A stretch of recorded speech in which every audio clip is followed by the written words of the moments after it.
So the question right now is there such a thing as Asian privilege in the United States?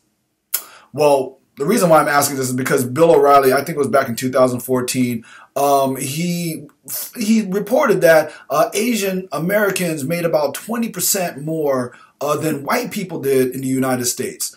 And when he found that out, he was like, so does that mean that there's Asian privilege? And he said, no, it doesn't mean that there's Asian privilege. It just means that they have intact families and that education is paramount in their culture, right? And as bad as that may sound to some folks, I think a lot of people actually do understand Asian Americans like this, right?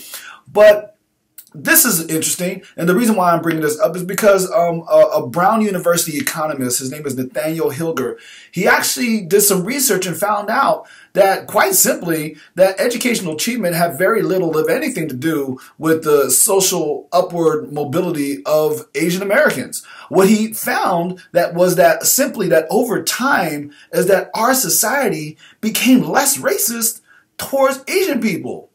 That's it. Like, straight up. And so that in spaces where they have been denied, because what he found in his research, his historical analysis, he found that when Asians first were coming over here, that they were treated just like black people. Let's not make any ifs, ands, and buts about this. And they were treated like that. They were paid less than whites with the same education levels, just like black folks. But between the 1940s and 1970s, they started to be paid like white people. Right? And this didn't have anything to do with their educational attainment. So looking at the data. So in 1940, California-born Asian men earned less than California-born Asian black men.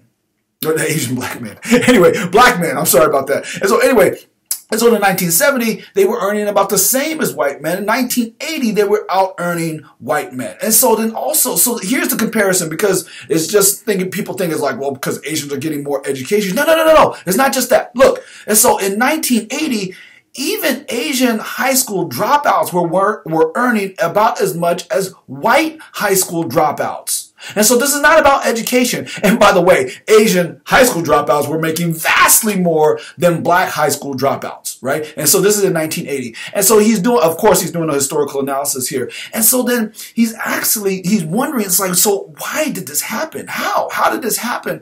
And look, they make it seem like in the article like this is some big mystery. I don't have any mystery about this at all. To me, as a race and ethnicity relations expert, right?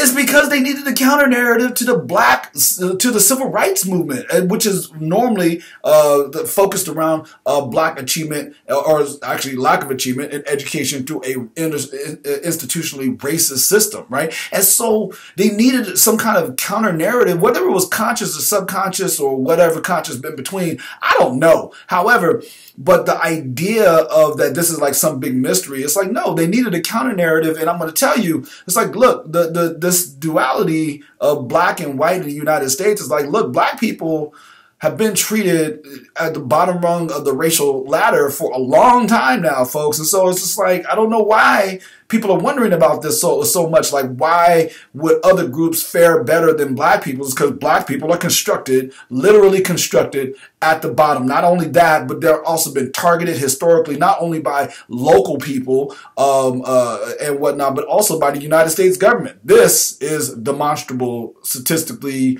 historically, and all of that. And so don't come at me like, oh my God, he's saying that the United States attacked black people. Yes, because they have, and it's been documented through history.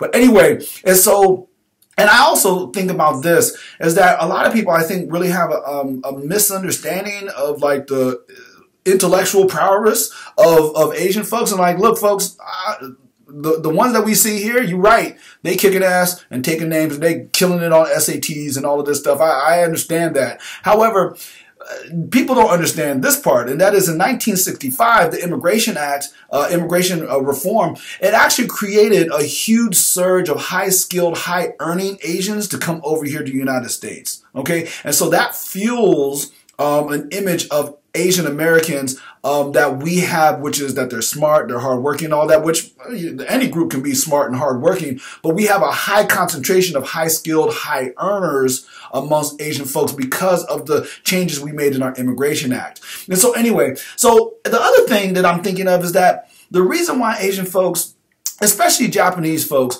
have been able to be as successful in the United States is because, look, unlike with the United States and black people, the United States did apologize and took action for the Japanese internment camps and stuff like that. They actually apologized and took action, meaning that they gave them reparations. They actually saw what they did as really jacked up, and they went and they fixed that to whatever degree. I mean, it's of course you can't fix that monetarily, but they gave a substantial monetary amount to Asian Americans who suffered during United States internment camps, right? And so we're going to try to solve this problem on the black side. We're trying to wonder about what black success even looks like.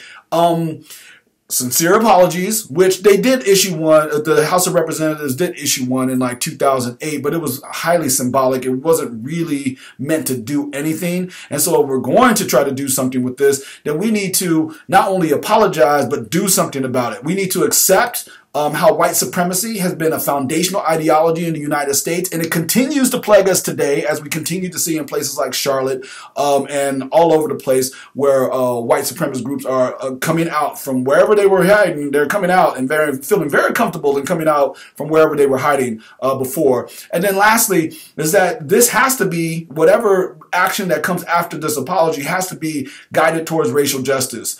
And one of the ways to do that is through reparations. There's a lot of complicated things that happen with that, but look, if you don't atone for past sins, then there's never going to be any true healing on this. And so anyway, like, subscribe, share, go to brucehoskins.com if you want to learn more about me and what I do. Take it easy, y'all. Peace.